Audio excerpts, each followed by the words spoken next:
Yeah, good evening to you all. I welcome you to today's orientation.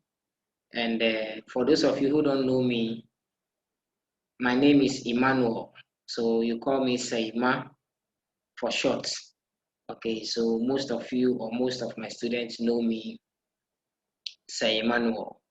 Okay, the agenda for today is to assist you or give you a detailed orientation on what you are going to be undertaking in your project work. So we are going to have a detailed orientation on what we call project work. When we say project work, what it is, what goes into project work, the broad scope of a project work. We'll be looking at the challenges that you face or challenges that comes with doing a project work. We'll be looking at also how you are going to avoid these challenges if they arise and what you are supposed to do not to encounter these challenges. We will also be looking at topic selection. I'll be taking you through how to select a suitable topic so that at the end of the day, you are not going to be stuck on the way. I will also be taking you through how will you best know your supervisor. If you have a supervisor, you have been allocated to Mr. A, what are the do's and the don'ts you don't need to do, or the do's and the don'ts when it comes to dealings between you and that supervisor. And then I will share a bit of my past experiences with you, and then I will take your questions. But along the line, if you have any question, you feel free, you ask that question, and I'll gladly answer you. If the question you have asked is something I'm yet to tackle, I will kindly plead with you and I'll tell you that you should hold on. When I get there and still your question has not been answered, then you alert me and then I'll do that for you. So once again, I welcome you all to tonight's orientation, and I hope we all have a good time, and I hope you enjoy yourself. I hope you learn something from it which will benefit us all in the academic space. Thank you.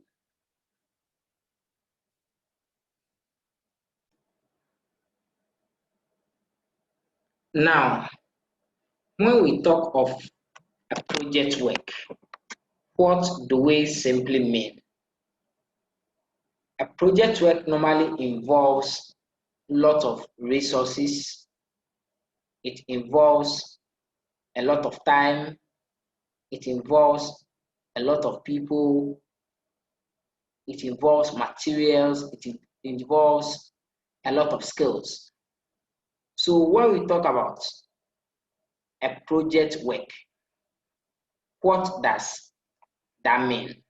Or when one say a project work, what is a project work? Now, a project work provides learning experience in which students have the opportunity to synthesize knowledge. Or somebody can say that project work is a series of activities that allows the student to study, to do research, and act by themselves using their abilities, interests, personal experience, and aptitude. The project work progresses under the guidance and monitoring of a supervisor. The supervisor gives the ideas about the project, advice about the topic, how to manage the data collection process planning. Now, at all levels, the student can do the project work. So you can do it at any level of your academic calendar, whatever, you can do it over there. So we don't have any restriction for doing project work. Once you attain or once you are in the academic space, you can do project work at any level. The student can work alone. So you can do project work by yourself or with a group according to the project scope and difficulty. So determine on the terrain that you find yourself, determine on by the type of supervisor that you have, determine on the circumstances that are prevailing at the time you are undertaking the research. You can do it by yourself, or you do it as an individual person. That is basically what a project work is. Now, when we are talking about project work,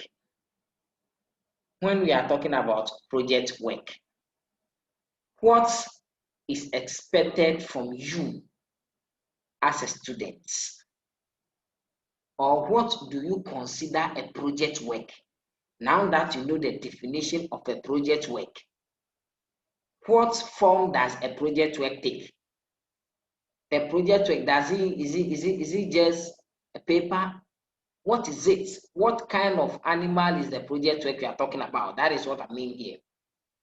Now, a project work is expected of you to be well organized, number one. It is expected of you to be well organized, properly documented, and carefully edited. These are the three key foundations upon which we call something a project work, or we call it a research work, or we call it a study, or we call it a dissertation, or we call it a paper, or we call it a thesis. So when you hear the word thesis, research work, paper, they are all the same form. But depending on the level you find yourself, you do any of this. So any of these that you are doing, what is expected of you is that work you are doing must be properly organized. It must be properly documented and carefully edited.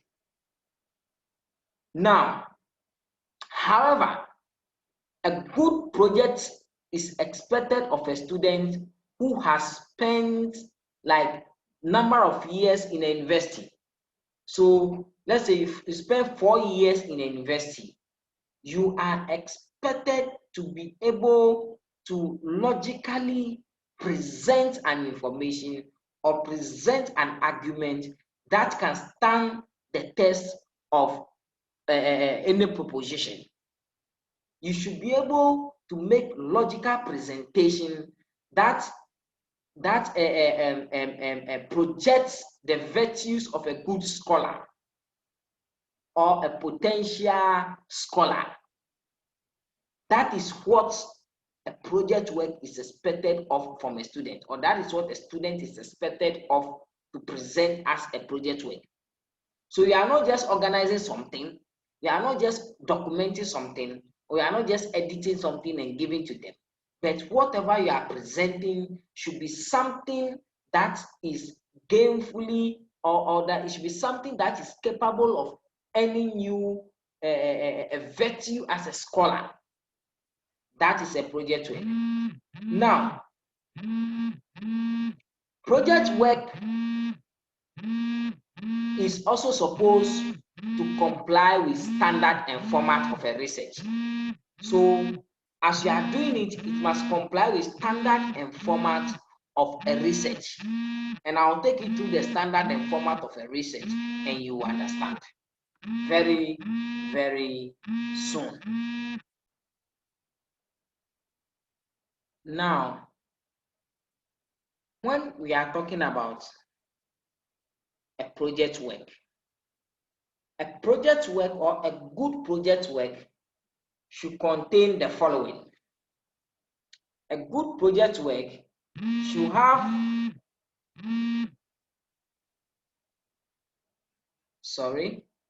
a good project work should have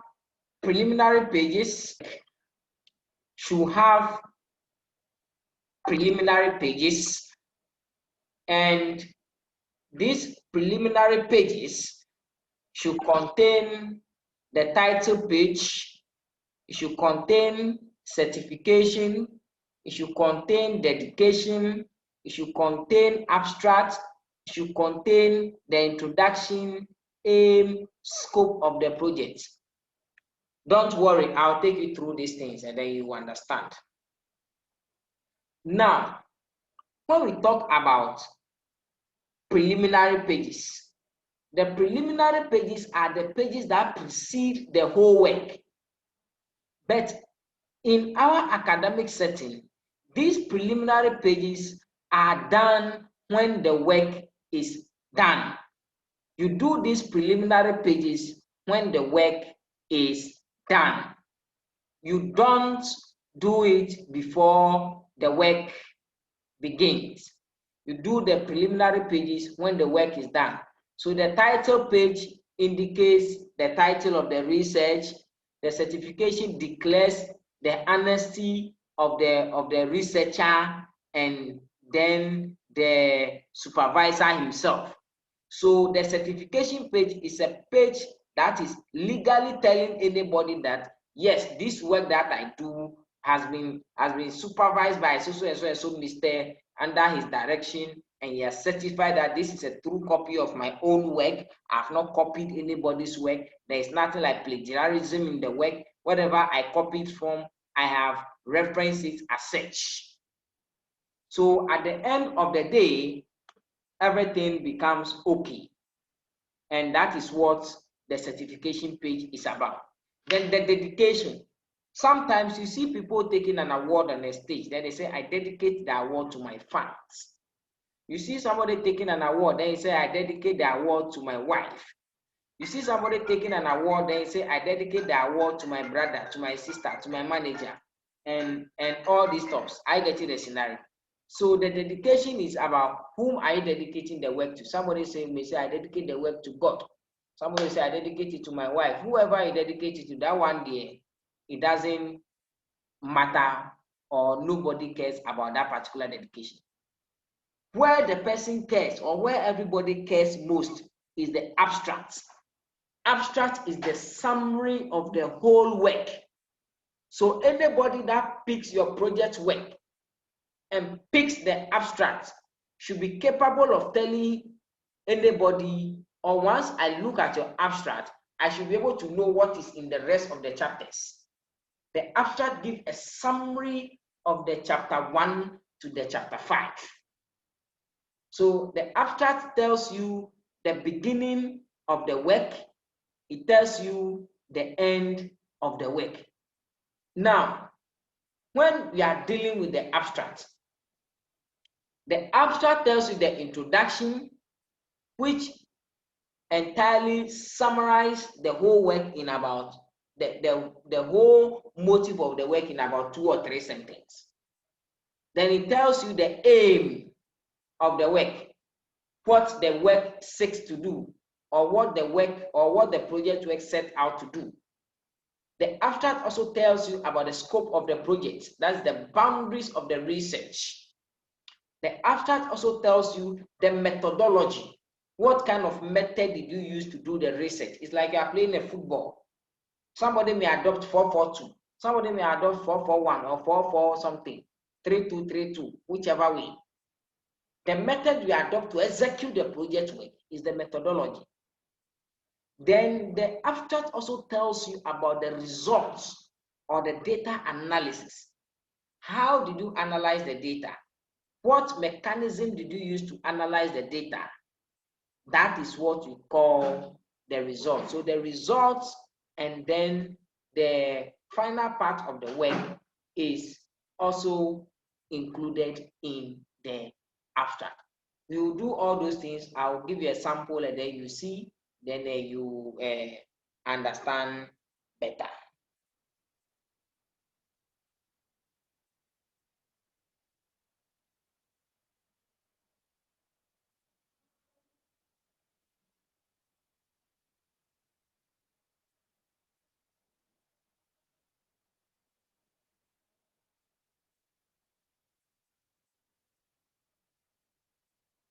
Now, from there, from the abstract, you have acknowledgement. So the acknowledgement also tells you about the contribution of people's knowledge to the work. people's effort to the work, people who have helped you to conclude this work, to people who have helped you to bring the work to a success. This is where you acknowledge the people. So the acknowledgement tells you about giving credence to people who have helped the work. Then you have the table of content. The table of content.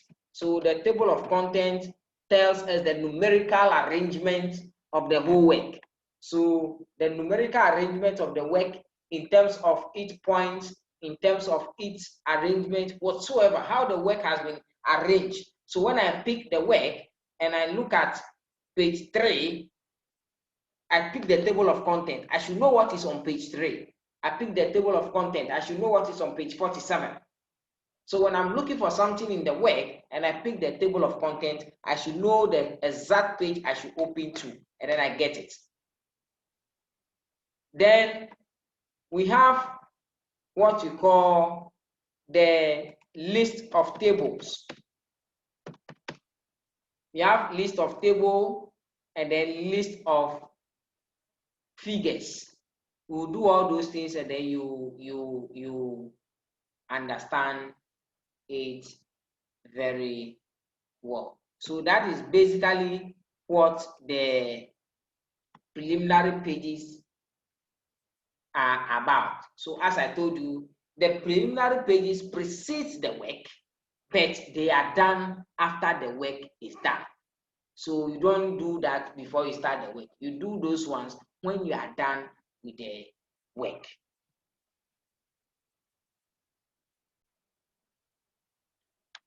Now, the structure of a project work. This is basically the structure of a project work. You have the research proposal. You have chapter 1, which contains the introduction. You have chapter 2, which contains literature review. You have chapter 3, that contains the methodology. You have chapter 4, that contains the data analysis and presentation. You have chapter 5, that contains the summary findings and conclusion. Then you have the peripherals that we add to make the work a complete one. In fact, the chapter 1 to the chapter 5 are the main work.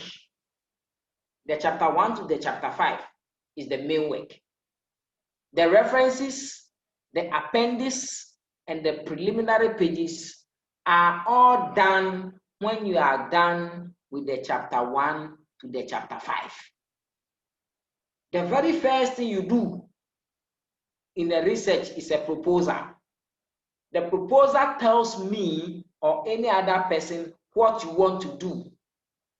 When I see the proposal, I know you'll be capable of doing the work.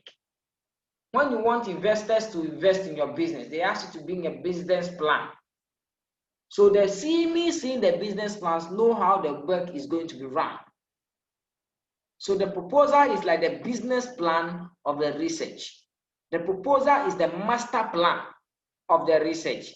So anybody who is going to undertake a research is required to do or to bring his or her proposal. And a research proposal is a written material suggesting a research work. Specifically in academia, it presents a petition for the commencement of work. So the research proposal is like you are appealing to start the work. It is a proposal. So once the proposal is accepted, then you can start the work. In fact, research proposals are basically considered to be persuading people or to persuade people that your reasons and importance of the research project at your level of competence and the research plan to conduct of the study. Now, that is basically what the research proposal is about. It helps you convince people. It helps you convince others on whatever you want to do. And so therefore, once we accept your research proposal, there is a clear indication that you have the green light to do the work. That is what research proposal is about. Now, a good research proposal must consist of what goes into your chapter 1, what goes into the chapter 2, and what goes into the chapter 3. Anybody who takes your research proposal is likely to look out for this thing. And note, the quality of your research proposal depends not only on the quality of your proposed project, but also on the quality of your proposal writing. Take note again, a well-developed research proposal can never be rejected. A well-developed research proposal can never be rejected. Take notes.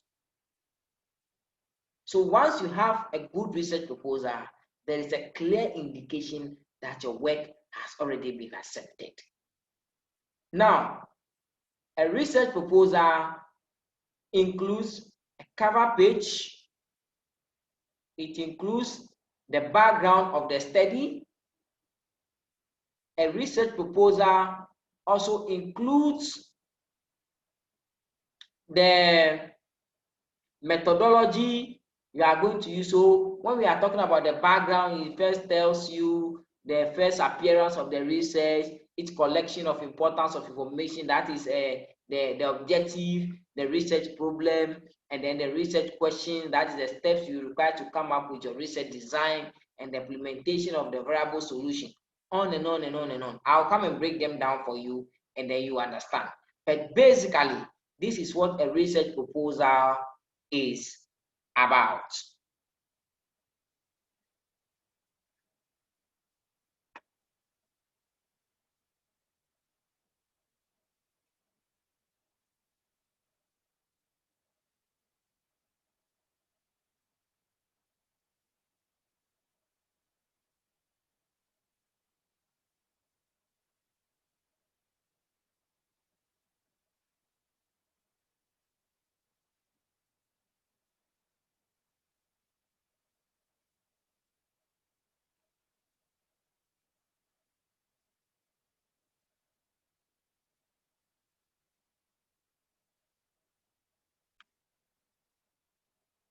Now, I started taking you through the background or the main body of a research proposal.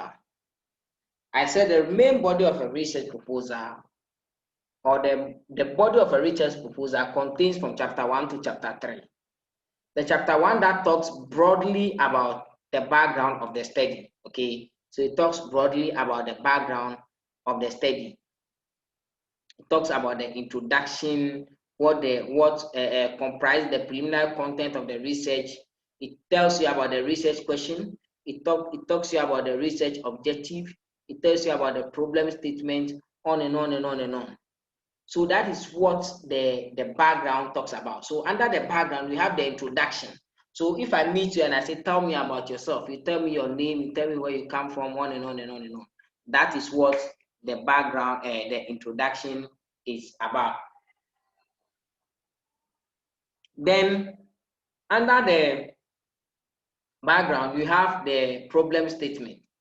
So what problem have you actually seen and you want to solve? Maybe my topic is the effect of social media on academic performance of ATU students. Why did I choose this particular topic? Maybe I realized that nowadays students have been failing too much. Whenever they write exam, they fail abysmally. And I suspect that it is because of the free internet they've given them on campus. Always they are on social media. Always they are on social media. Nowadays, everything is social media. So I am suspecting that social media is affecting their academic performance. They now have more time for social media than their books. So I want to research and I can't just stand and talk on top of my head and say social media is affecting them. Somebody is on social media, but he's doing well. So I'll use research to justify my position. That is the problem statement. What problem is your research coming to solve? What problem is your study coming to solve? That is the problem statement. From there, you look at the research objectives.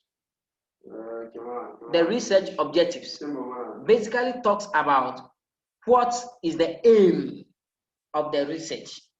As you are going to school now, what is your aim? Your aim is to complete and get a certificate and establish your own business. Your aim is to get a certificate and manage your mother's shop or manage your father's business. That is your aim. So what is the aim of the research? That is what we call the research objectives. Then when we come to the research questions, what questions are you going to ask to achieve the research objectives? So under research or under project work, we turn the research objectives into research questions. So if my aim is to finish school and establish my business, then what will be my question? My question is, what will I do to establish my business? Are you getting the scenario? If your aim is to finish school and establish your business, then what will I do to establish my business? Once you're able to answer the question, you achieve the aim. That is the research for you. So for example, if I meet a very nice lady and I want to get her number, and I know this lady will never give me her number, what will I do? I'll ask a question. I get in, then I'll just say, oh, I have misplaced my phone. Can you please call my line for me to know where my phone is? Can you please call me to know where my phone is? So I just give him my number. Then he's calling. Then once he called me and then my phone begin to ring, you know, I've achieved my aim. My aim is to get her number. But I know if I ask her, please give me your number, he will tell me I don't have phone. She will tell me, oh, I can't give him my number. But I use a different way to get what I want. That is the research for you. Now, literature review is also featured in over there. Literature review tells us about the theories and definitions of the topic.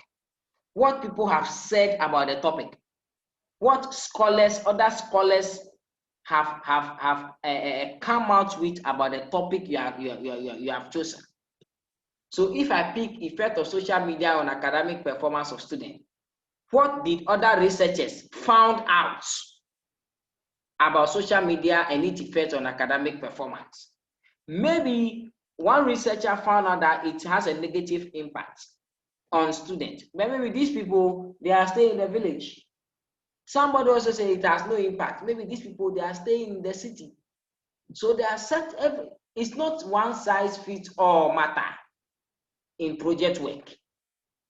So you cannot just go and copy somebody's work and come and put it bang and say it is your work. They will catch you. Because several factors determine the research results and then the research analysis and the conclusion of every research. So two of us can be doing the same work, but we are not going to get the same conclusion. We might be getting similar, but not the same conclusion. So the literature review tells you about what, in fact, I always say the literature review is about look and say. Look at somebody's work and also say something. Look at somebody's work and also say something. That is what the literature review is basically about. Then the methodology. The methodology is also featured in your proposal. So it tells us the broad underpinning to the chosen research approach, which focus on the qualitative or quantitative methods, a mixture of both, and the reasons why these methods have been selected. So whether you are using quantitative methods or qualitative methods in collecting the data, and so on and so forth, must be stated over there. Your research design tool is stated there. Your sampling procedures are also stated there. Your population, the target population, your strategies are also stated there. And then the limitation of these approaches are also stated there in the methodology. So that is basically what the proposal is all about. That is basically what the proposal is all about. So anytime you are writing proposal or they ask you to write proposal, make sure and know that the proposal follows a particular format. The proposal follows a particular structure, and that structure must be adhered to, or that structure must be followed at all material times. Must be followed at all material times. Failure to follow the structure means that your proposal is not going to be accepted, and once your proposal has not been accepted, then the indication is that your work too is going to be rejected. So make sure you always follow the scope. The chapter one. Now we are done with looking at the proposal. We will look at the chapter one. Now, the chapter one is one of the challenging aspects of the whole project work. Now, the way you start the work also determines how you are ending the work. A good introduction is essential in attracting interest in readers. So how good your introduction is gives the cause for the reader to continue to read your work. Now, the chapter one normally starts with introductory pages. The aim of this chapter one is to get the reader turned on. Whoever is reading your work should have an interest to read more. After the person reads chapter one, or one line or one paragraph finished, the person should be eager to read the next paragraph. Structure the chapter one like a telenovela. Structure it in a way that the person would like to read more and more and more. By the time the person realizes the person has finished reading the whole chapter one. So chapter one is the main starting point of the main work. And you should be able to know that how you structure the chapter one also depends on how people are going to read your work. Now, the chapter one has an introduction. It has the background of the study. It has the statement of the problem. It has the objectives of the research. It has the research questions or the research hypothesis. It has the methodology.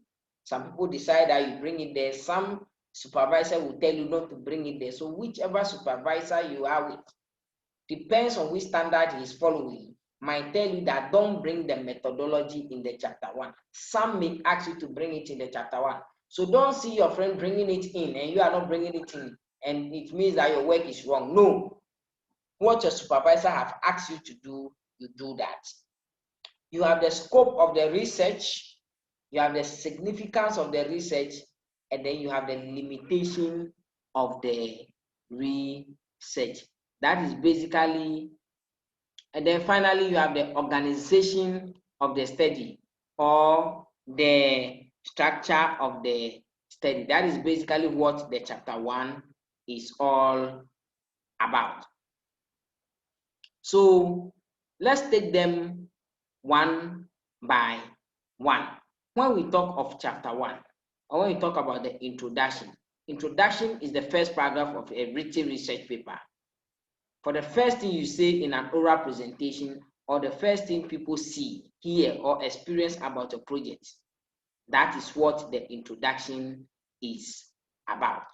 So anybody that takes your research and want to know more about the work, or want to know what the whole work is about, would like to look at the introduction, or would like to look at the preliminary pages of the research. Now, the background of the study. What does the background of the study entails? The background of the study is basically like the introduction, but the background gives the first appearance of the research, its collection of the important information that is founded on the problem. The steps required to come up with the research design and the implementation of variable solution. This makes background of the study different from the introduction.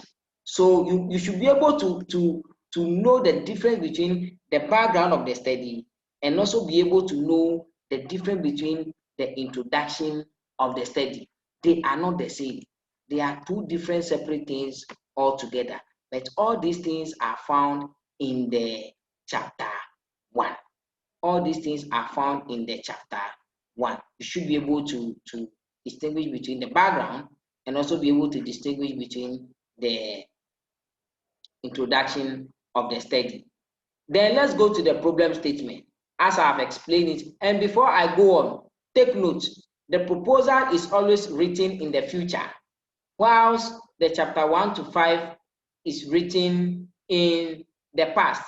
So take notes that you write the proposal in the future. I will do this. I will be doing this. But when it comes to that of the chapter 1 to 5, you always write them in the past. You always write them in the past tense. Write them in the past tense. Okay. Then you have the methodology, as I said earlier, the methodology of the research. From the problem statement of the research, you go to the research objectives. So you look at your research objectives, and your research objectives normally tells you about the aim of the research, which I've already explained them already. So you look at the research questions too as well from there. Then from there, you look at the methodology. As I told you, others or other supervisors may like you to put the methodology in the chapter 1. Others may tell you, don't do it. Now we have the scope of the study. Now, when we talk about the scope of the study, where are you undertaking the research? Or within which jurisdiction are you undertaking the research? Is the scope of the study. We have the significance of the study. What is the importance of the work you are doing to society, to academia, to whoever that will come into contact with the work? That is what the significance of the study is about. From there, you look at the limitation of the study, the limitations of the study. So the limitation of the study also tells you about the challenges you are going to be encountering when you start the work or when you start the research. That is the limitations of the study. Then from there, you look at what we call the organization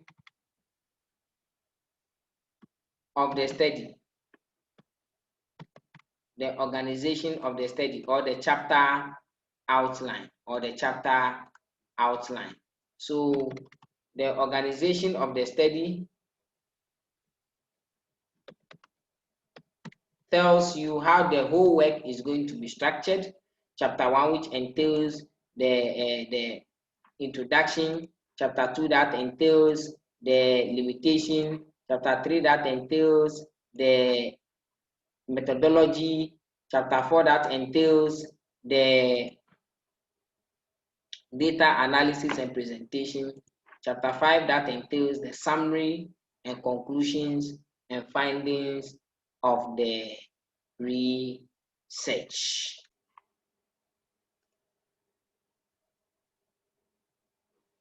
Now, I would like to draw the curtains of today's orientation over here, and I would like you to go through very well, and then you ask your questions, and then I will address those questions till tomorrow, that we will continue. Tomorrow we'll come and look at what goes into the chapter 2 and what goes into the chapter 3. And then possibly, if we have time, we'll zoom into the chapter 4 and then zoom into the chapter 5. Now, in the meantime, I want you to critically go through what we've learned today and ask all your questions, because the questions you need to ask them, and then I will explain them to you so that you are not going to have any problems when you start. Don't be in a rush. Just keep calm and let's finish everything as soon as possible. Don't worry, we'll go according to the plan. So it is today, for instance, we are executing plan 1. So the scope of a project work, the notices that I place across on the agenda. I said we are looking at what is a project work, what it takes to do a project work and why, and what goes into a project work. So in fact, we are on point 3 now. It is the point 3 that we are on now.